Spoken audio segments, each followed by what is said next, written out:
नमस्कार, मैं हूं आपके साथ वंशिका सिंह और आपका स्वागत है एबीपी लाइव वर्ल्ड में। बात करेंगे आज सबसे बड़ी खबर को लेकर, जहां इजरायली डिफेंस फोर्स यानी आईडीएफ ने हमास की मिलिट्री विंग कमांडर मोहम्मद दीफ की मौत की पुष्टि कर दी है।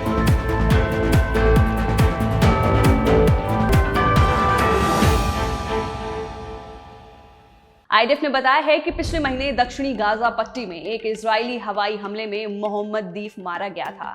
इजराइल का आरोप है कि मोहम्मद दीफ ही 7 अक्टूबर की हमास के हमले का मास्टरमाइंड था, जिसमें 1195 लोग मारे गए थे। इजरायली डिफेंस फोर्स ने सोशल मीडिया प्लेटफॉर्म एक्स पर भी पोस्ट करके इसकी जानकारी दी है। इजरायली सेना ने दावा किया है कि बीती 13 जुलाई को गाजा के खान यूनिस इलाके में हुए इजरायली हमले के निशाने पर हमास के मिलिट्री कमांडर मोहम्मद दीफ थे।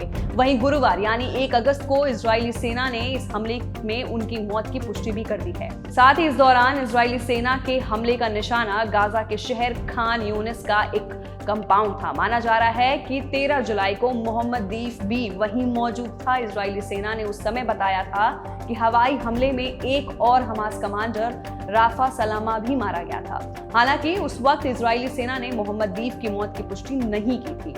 अब बात कर लेते हैं कि हमास की मिलिट्री विंग के चीफ मोहम्मद दीफ आखिर हैं कौन। हमास की मिलिट्री लीडर मोहम्मद दीफ का जन्म 1965 में गाजा पट्टी के खान यूनिस शरणार्थी शिविर में हुआ था। उनका परिवार अनिवार्य फिलिस्तीन में रामले के पास अल कुइबेबा से आया था और 1948 के फिलिस्तीन युद्ध के दौरान विस्थापित हो गया था। उन्होंने 1988 में इस्लामिक यूनिवर्सिटी ऑफ गाजा से विज्ञान में ग्रेजुएशन की डिग्री हासिल की थी। वो यूनिवर्सिटी के मनोरंजन समिति के प्रमुख थे और उन्होंने स्टेज पर कई कॉमेडी नाटकों में हिस्सा भी लिया था। मोहम्मद दीफ अल कासिम ब्रिगेड के चीफ थे। साल 2002 में हमास के संस्थापकों में से एक और उनकी मिलिट्री विंग के प्रमुख सलाह शहदे की एक इजरायली हवाई हमले में मौत के बाद दीफ अल कासिम ब्रिगेड के प्रमुख बन गए थे। वो काफी लंबे अरसे से इजराइल की मोस्ट वांटेड लिस्ट में भी शामिल थे।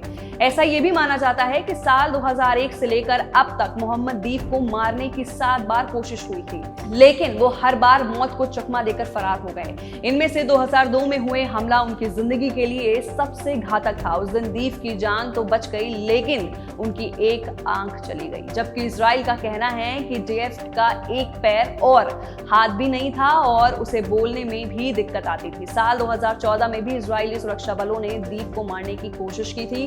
गाजा पट्टी में हुए इस हमले में दीफ बच गए, लेकिन उनकी पत्नी और 2 बच्चों की जान इसमें ही चली गई। फिलहाल के लिए सबसे बड़ी खबर है कि हानिया के बाद अब मोहम्मद दीफ की मौत हो गई है।